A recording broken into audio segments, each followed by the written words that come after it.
Next to me here on my right is Namita Vikas.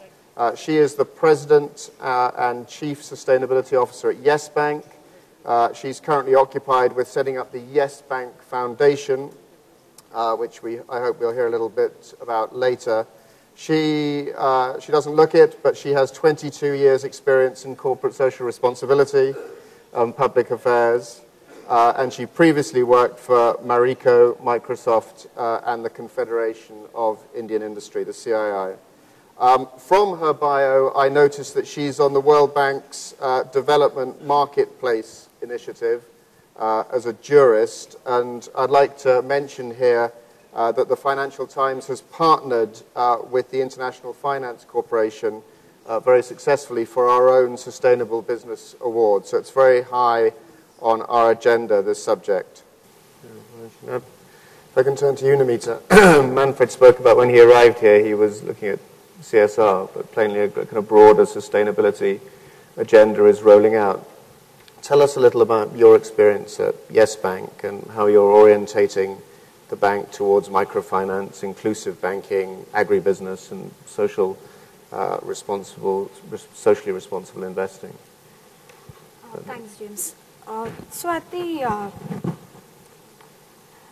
just want to take a step back and do a bit of, context setting when we look at sustainability in that space. Over the last 18 months, we've seen in India, there has been a lot of traction on this buzz or noise, as we're calling it, on this whole thing about CSR, sustainability.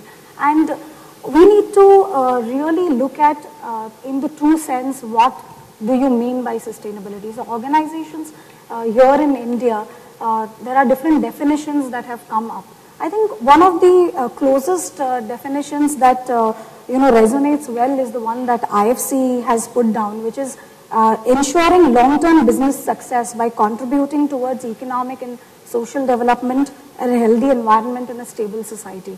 I think that is a definition which is close to what sustainability is emerging as, even in the Indian context.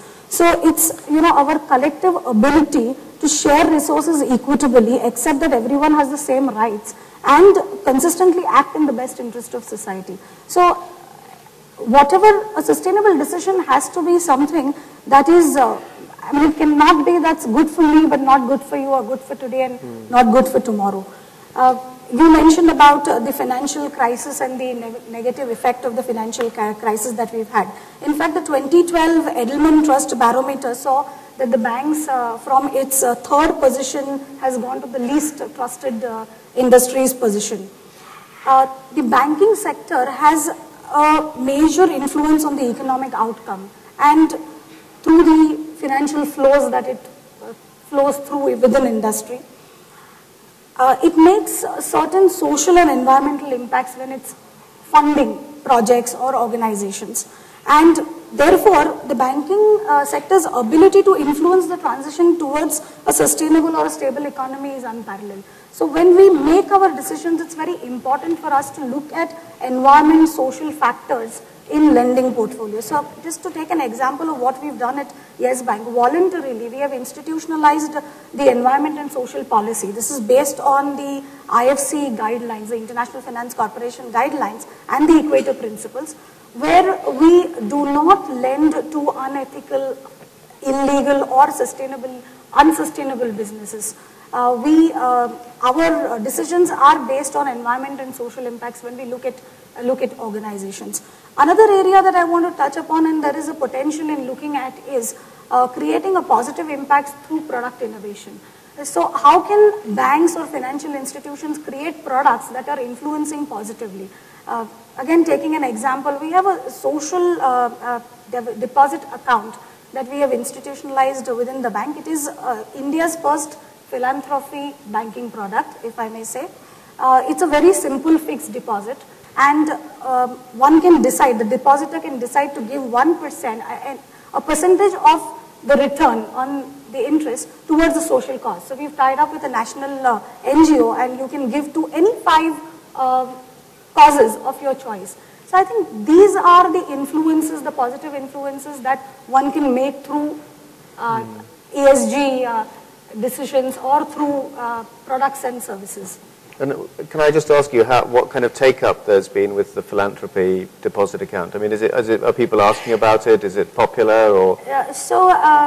Well, we've just started with it, so I wouldn't say it's very popular. It's, of course, we will have to do the right kind of communication to ensure that it's out there. But yes, I mean, so far we've done about 10 accounts. We've just started about a couple of months, and it's a matter of just getting out. So here there's a huge audience here, so I can say that there is something like this which is available. And yes. if you want to give a percentage of your income, then that's the way to do it.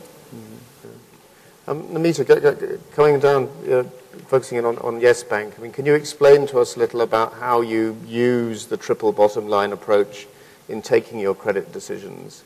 And also how your shareholders respond when you give them information that's non-financial parameters information. Are they something that they're receptive to, or do they think, what is this? Just give me the numbers. So, like I mentioned, that we use the ESG parameters through our ESP, that's the Environment and Social Policy, to look at project finance. So, we run the credit decision-making teams, the risk analysis teams runs the ESP and actually looks at information that the clients give. Believe me, it's difficult, because many a times getting this information from the client is a hurricane task. I bet. Yes, it is. And there is, besides Yes Bank, there aren't many other banks which ask for this information. Therefore, what happens is that there's not a level playing field, So the market is very competitive and it becomes difficult at times, but we do get the information. As far as the shareholders are concerned, I think that, we need to sensitize them. The Indian shareholders at that level actually question why so much of paper is being printed in an annual report where you give useless information which is not financial. So, I mean, I'm being a little radical when I say useless information, but there have been comments like that. So I think the way to look at it is there is a need to sensitize the shareholders, and I agree with what Sumantra was saying, that the level of understanding in the sustainability space is very low. We look at sustainability more from an angle where we're looking at community work, we're looking at charity. So, well, those are important areas. However, it is the triple bottom line that we're looking at. And we're looking at people, profit and planet, not just the people part of it. So, those sensitization needs to be done. And I think it's happening because it's being mandated by the Ministry of Corporate Affairs to, with the new company law, if it gets passed, then one would have to report on your CSR activities. So it is getting necessary for companies to report or start measuring what they are doing. However, it's not at the level. It's a big task uphill, I would say. And what are the strategies that you use to sensitize your shareholders? What can you do? So communication is one of the biggest tools, I guess, which we use to talk. There are platforms where we talk about the sustainability activities that we are doing through the bank. What we do is, it's not only about external stakeholder awareness, it's also about internal stakeholder awareness. So across the bank, we have this sustainability series, as we call it, which we run sessions with the employees of the bank, talking to them about, how does a social enterprise business operate. So giving them an opportunity to understand what is a social enterprise business, how it operates, what are the difficulties, and that gives them an opportunity to interact and understand this whole sustainability space. And do they ask how you measure these factors, how you actually benchmark them?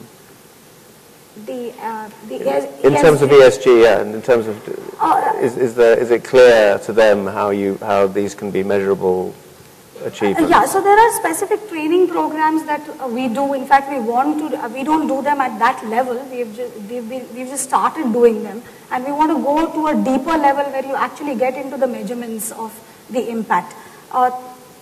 Most of the times we've seen across that activities are done without really understanding what is the kind of impact that is there. We've started calculating impact at the Yes Bank level. I mean, I can say that we've touched 6 million people directly with the social activities or the sustainable finance activities that the bank is doing. And this is measured right now through calculating the number of the pure data, you know. But there is a need for a proper ESG training, which we would start very soon. Yeah.